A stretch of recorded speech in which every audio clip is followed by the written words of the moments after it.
प्यारे बच्चों, इससे पहले वाले क्लास में हम लोगों ने संस्कृत व्याकरण का अध्ययन किया था और आज हम लोग आपके पाठ्य पुस्तक रुचिरा का जो तीसरा भाग है, आपके जो सिलेबस में है, उसके प्रथम पाठ का अध्ययन करेंगे।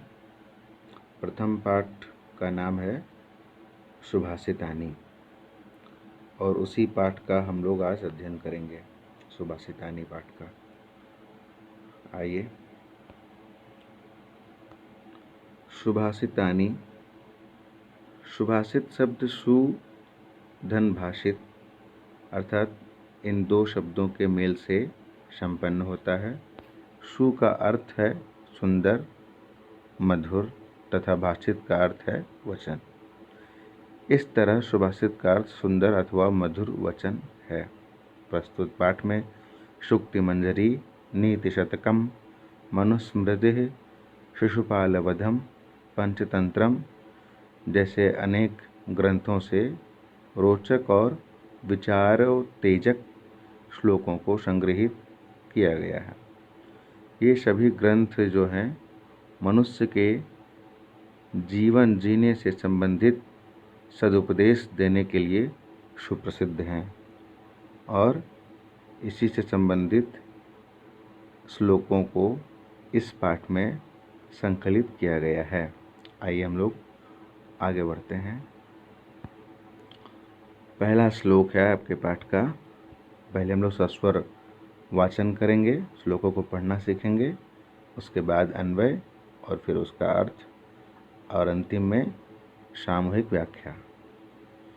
गुणा गुणज्ञेषु गुणा भवन्ति, ते निर्गुणं प्राप्य भवन्ति दोषाः।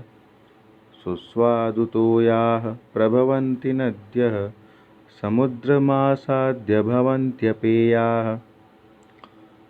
अन्वय इस प्रकार होगा इसका। गुणाः गुणज्ञेषु गुणाः भवन्ति, ते गुणाः निर्गुणं प्राप्य दोषाः भवन्ति।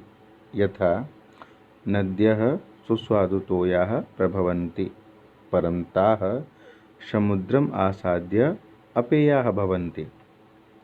एक बार पहले अन्वय में आए हुए शब्दों का अर्थ देखिए।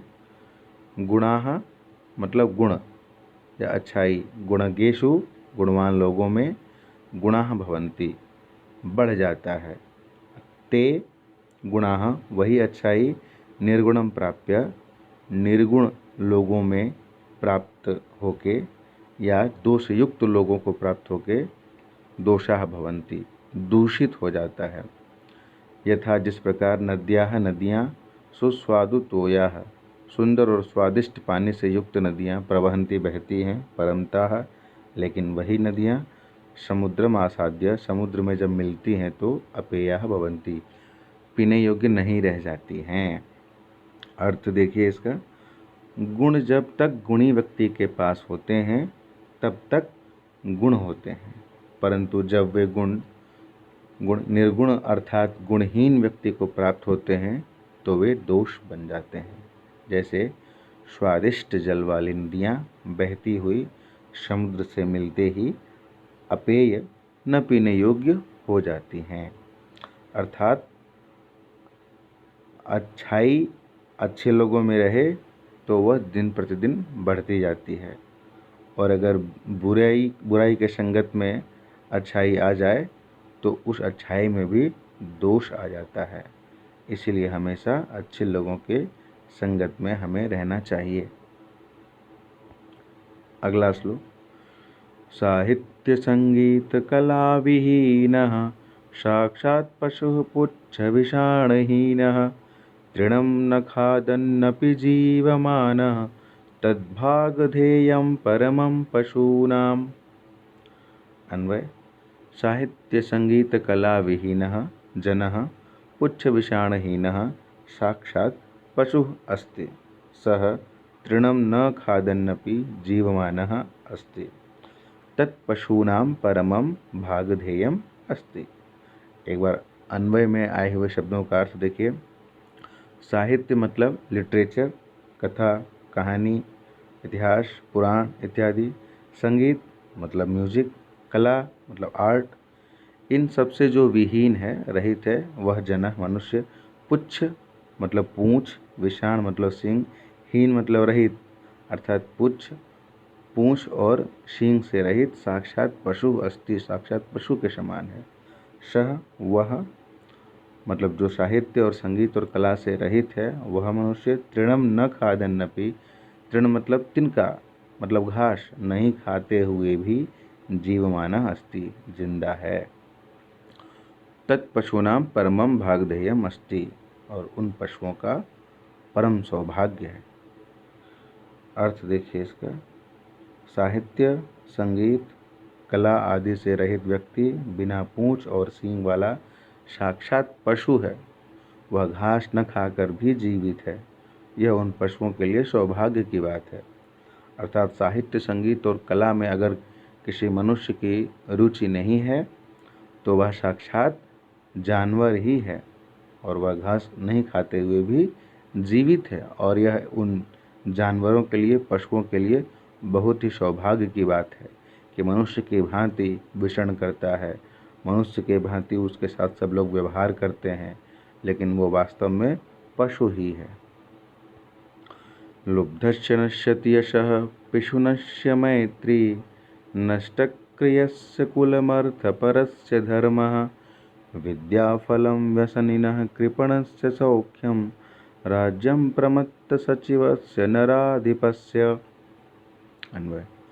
लुब्धस्य यशः पिशुनस्य मैत्री, नष्टक्रियस्य कुलम् अर्थपरस्य धर्मः, व्यसनिनः विद्याफलं कृपणस्य सौख्यं, प्रमत्तसचिवस्य नराधिपस्य राज्यं नश्यति। किस किस चीज़ों के द्वारा किन किन चीज़ों का नाश हो जाता है, वह इस श्लोक के माध्यम से बताया गया है। अन्वय में आए हुए शब्दों का अर्थ जानते हैं पहले। लुब्धस्य, लुब्ध मतलब लालची, लालची व्यक्तियों का, यश मतलब सम्मान, और पिशुनस्य मैत्री, पिशुन मतलब होता है चुगली, चुगली करने वाले लोगों की दोस्ती। नष्टक्रियस्य कुलम, जो काम नहीं करता, जो आलसी हैं, उनका कुल मतलब खानदान या वंश। अर्थपरस्य धर्म, जो अर्थ अर्थात पैसे के बारे में हमेशा सोचता रहता है, लालची होता है, उसका धर्म। व्यसनिनः विद्याफलम, व्यसनिनः कोई भी लत जो बुरा हो, कोई भी नशा, उसके विद्या का फल। कृपणस्य सौख्यम, कंजूस व्यक्ति का शौक। और प्रमत्त सचिवस्य नराधिपस्य, ऐसा राजा जिसका जो मंत्री है वो आलसी हो, उसका राज्यम नश्यति, राज्य का नाश हो जाता है। अर्थ, लालची व्यक्ति का यश, चुगलखोर की मित्रता, अकर्मण्य व्यक्ति का वंश, धन के लोभी व्यक्ति का धर्म, बुरी लत वाले व्यक्ति की विद्या, कंजूस का सुख, और आलसी मंत्रियों वाले राजा का राज्य नष्ट हो जाता है। इसीलिए इन सभी चीज़ों से दूरी बनाए रखना चाहिए और सावधान रहना चाहिए। आगे चौथा श्लोक। पीत्वा रसं तु कटुकं मधुरं शमानं, माधुर्यमेव जनयेन् मधुमक्षिकाशौ, सन्तस्तथैव समसज्जनदुर्जनानां, श्रुत्वा वचः मधुरसूक्तरसं सृजन्ति। अन्वय। असौ मधुमक्षिका तु कटुकं मधुरं वा रसं समानं पीत्वा माधुर्यम् एव जनयेत्, तथैव सन्तः समसुज्जनदुर्जनानां वचः श्रुत्वा मधुरसूक्तरसं एव सृजन्ति। अन्वय में आए हुए शब्दों का अर्थ देखिए। असौ मतलब यह, मधुमक्षिका मतलब मधुमक्खी, तु किंतु, कटुकम मधुरम व रसम समानम पीत्वा, कटु मतलब कड़वा, मधुर मतलब मीठा, व मतलब अथवा, कड़वा अथवा मधुर मतलब मीठा, रसम समानम पीत्वा, दोनों प्रकार के रस को समान रूप में पी करके, मधुरम माधुर्यम एवं जनयति, मीठा ही रस उत्पन्न करती हैं या निर्माण करती हैं। तथैव उसी प्रकार संतः सज्जन पुरुष, समसज्जन दुर्जनानाम, सज्जन और दुर्जन व्यक्तियों का समान रूप में उनके वाणी का श्रवण करते हैं, श्रुत्वा मतलब सुनकर, मधुर सुक्त रसम एवं सृजन्ति, मधुर वाणी का ही निर्माण करते हैं या बोलते हैं।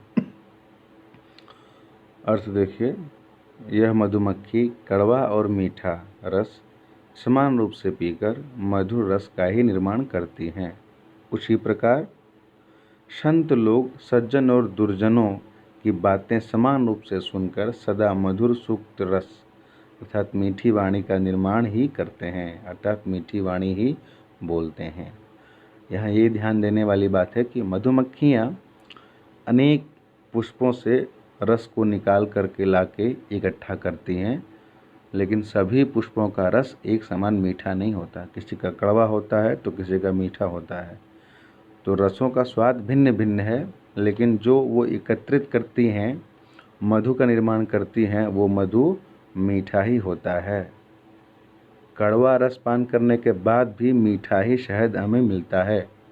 उसी प्रकार जो सज्जन पुरुष होते हैं वो अच्छे बुरे सभी लोगों की हर तरह की वाणी को सुनते हैं, लेकिन अपने मुख से हमेशा मीठी वाणी का ही निर्माण करते हैं या मीठी वाणी ही हमेशा बोलते हैं। हमें भी हमेशा मीठी वाणी ही बोलना चाहिए।